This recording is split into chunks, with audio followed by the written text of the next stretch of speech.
Hi everyone, it's Becky here. Welcome to another new video on my YouTube channel. And after breakfast at the cafe in Nanaimo, we're going to Old Country Market in Coombs. It's about 45 minutes drive from Nanaimo. Here is our kitty Dudu wandering outside the bookstore, and we're walking to the Goats on Roof, which is a little market building, which is very special with goats grazing grass on the rooftop. Oh my goodness, this is soft. And Dudu met a lot of new people here. I think he saw some birds.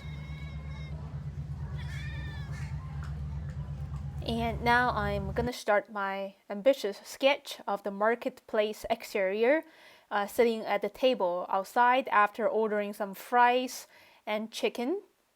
So I just used pencil to do a very rough layout of the perspective and the things I want to include.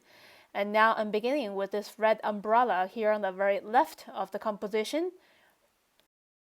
After drawing this umbrella, I would use this as a foreground element, as a ruler, to compare the height and the rough sizes of other things around it much more easily. So as I always mentioned in my previous urban sketching YouTube videos, a foreground element, it can be really helpful, acting as a ruler to measure the size and placement, especially the height of other things around and behind it. And now I decided to finish drawing this family of 4 before they stand up and move away, because you can never know how long people are going to stay, right? So the drawing speed of these people is 2 times faster than my actual drawing speed. Just started with her hat, her hair, her face in very simplified lines, and then the back of the chair on her right. That's where probably her husband is sitting on, drawing her husband's summer hat. This is the back view of the man, the neck area, the shoulders, and the elbow area of one arm, and hand raising up, holding a fork. Just shading in the hair area with solid brown ink, just to show the difference between hair and the rest of the head. And now I am seeing, so the height of the son or son-in-law is very much in the same horizontal level as the old couple. Yeah, he looks very happy. The collar and the short sleeves and the bowl of food in front of him on a napkin. So as you can see, when I'm drawing people, I always like to start with the hat or the shape of the hair, and then moving on to the eyes. In this case, she's wearing sunglasses, a simple curve for the nose, and a smile. The collar and her shoulders, arm reaching out, touching the soup. Okay, that's a really happy group I've got there. And now I am seeing a goat just walked over here to the left side of the roof, which is quite rare. Some people have stayed at this place for hours and couldn't see a goat on the roof. So I was quite lucky on that day to see 2 or 3 goats on roof grazing. And after drawing that goat, I'm ready to kind of compare the height of the roof behind it. So it's about double the height of that goat behind, and a bit of grass. And now I'm drawing this super long horizontal line to define the rooftop of the main building, which is made up of several sections of logs. Yeah, there's another layer underneath around the eave area. Okay, adding more layers of slanting lines for the roof there in the back, and more logs sticking out as the support structure of the roof, adding a bit of accentuation. And now I really want to add another goat. This is actually the same goat walking over closer to me. So just drawing it a little bit bigger in the same grazing gesture. Don't forget the horns. The tail is pretty short. And I'm adding some very loose organic lines to depict grass for the goats to eat. And just keep summarizing these loose and curving grass plates and a bit of wild flowers in between. and darken the horns and also accentuate the bottom of the grass, which is soil, yeah, in dark brown. Adding some more wooden structure for the roof behind that little goat. Trying to make sense of that little shed over here by adding as many shapes that I can see. Now I'm drawing another man sitting on the left side, close to the fence, again starting with the contour outline of the profile view of the face and the hair on the back of the head. And just filling in this gap space above the man's head with these vertical lines, the support of the umbrella and the side of the market building, the window frame that I can see shoppers inside walking around the aisles. And now I'm drawing the hair of this teenage boy, the side of his face, the neck, and his hand holding something to eat. Yeah, just keep it really fun, and cartoony is fine because people are moving all the time. You can't make it look photorealistic. The key is to capture their facial expressions, their happiness, enjoying their time here. And a lady. And that's very much it for that small family over there. And the goat now is, he moved closer to us. Now I can see a better view of him. Wow, a really pretty goat. And I am keep concentrating on my drawing. I think that family of 4 is leaving. So it's better to capture those people that you want to draw before drawing the static urban structures. And now I am going back to the very left side of my sketch to add more smaller people in the distance and this wooden railing. The inside is pretty dark, but I'm using these abstract lines trying to show shelves and dark brown blocks to show the space in between the shelves. Alright, and now it's time to let go and move a little bit up there, using these vertical lines for the wooden log structure of the market building and another happy man sitting underneath it. Okay, and now just drawing another edge of the table and more window frames. And these people, their heads are looking smaller. There's a little kid beside him, another person, a lady, and the tabletop. Finishing these 2 window frames. Yeah, these are very old-fashioned windows with green painted window frames. And then the abstract blocks of shades behind the window panels, the inside of the marketplace. And now I'm drawing another man in the middle ground. And then drawing some chairs and tabletops that I can see. I'm actually cheating a little bit over here because I'm not drawing every single chair and tabletop that's right out there. There are too many. So I'm actually drawing as many as I could, and then trying not to make this space look too busy with these table and chair shapes. I want to focus on the general spirit of the market building. And now drawing this large window frame and then these quick vertical bars. And then the horizontal line dividing this window into several panels, shading in some of the panels with solid brown ink for a sense of depth behind. And then now I'm drawing another little shed. I think this little shed is for the goats to rest and to hide from the sun. It could get really, really hot here in the middle of the summer. Yeah.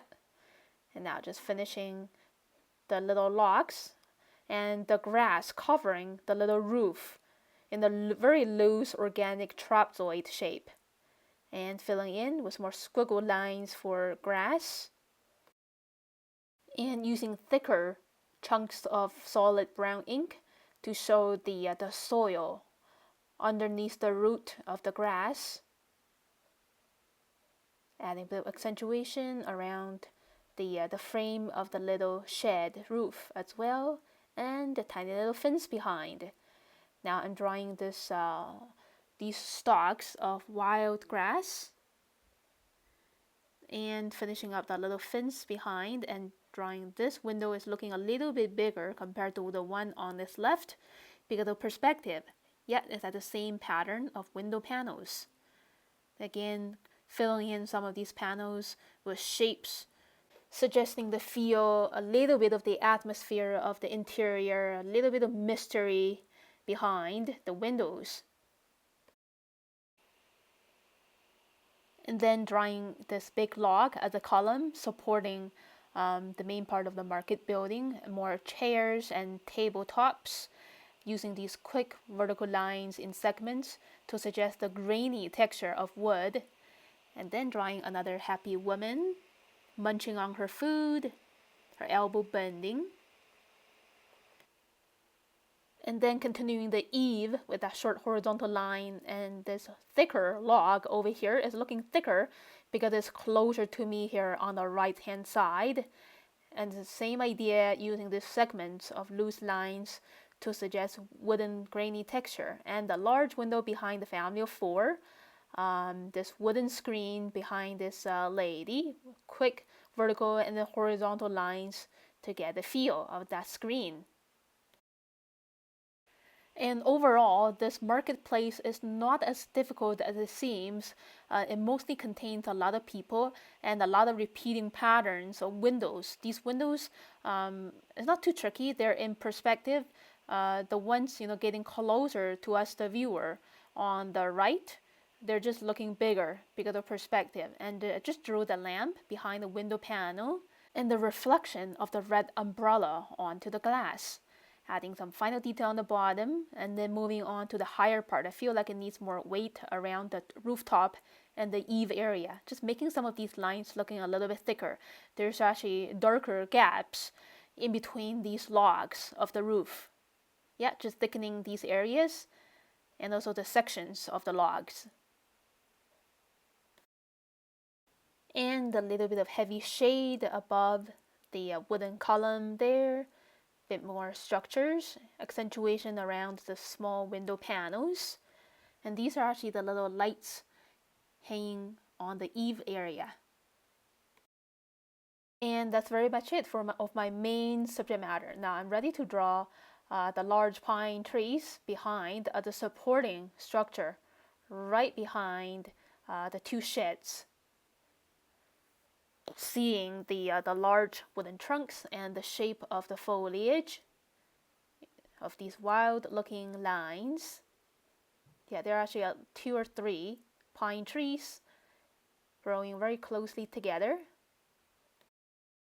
And just doing some final polish, mostly accentuations and final bits of small details to add more heaviness for these wooden logs. That's it for the line work. And I believe it took me about 40 minutes to draw using my Sailor brand Fude fountain pen. Now I'm ready to paint watercolors. As always, I'm starting to paint the sky area first by wetting that area with clear water, so it's easier to get a smooth wash of blue and a little bit of gradients. So when I'm painting skies, most of the time I use horizontal brushstrokes just to get the turbulence of the sky in a nice way. I'm actually mixing a little bit of green for the middle to the bottom part of the sky, showing a bit of turquoise tone. It's a little bit later in the afternoon and I sense a bit of turquoise from the middle to the bottom of the sky. And that's my simple gradients for the sky area. Yeah, the negative space behind the shed.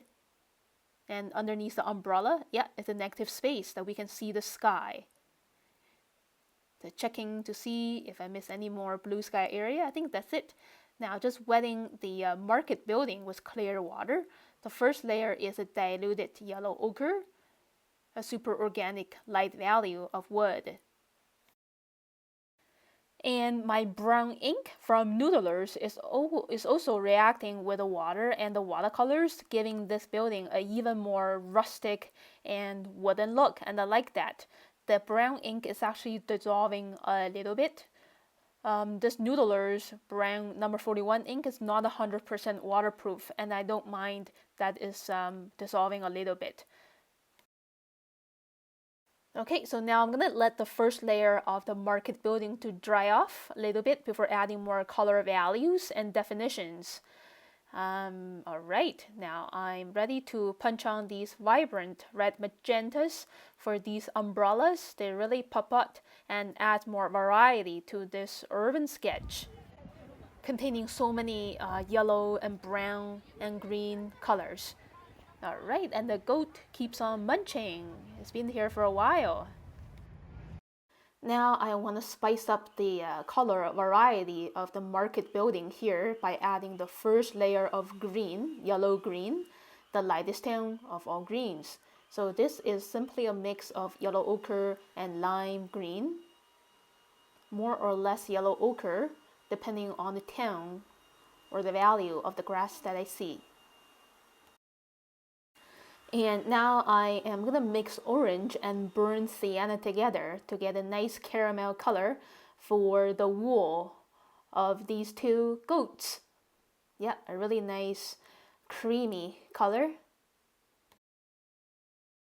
And the belly areas of the goats are just white. Just simply leave that white. Now adding the first layer of playful greens by playing with hooker's green and yellow ochre. As you can see, for some areas I'm adding a higher ratio of yellow ochre, and in certain areas more hooker's green around the edges of these branches, and also less water as well, so the color of hooker's green is nice and strong.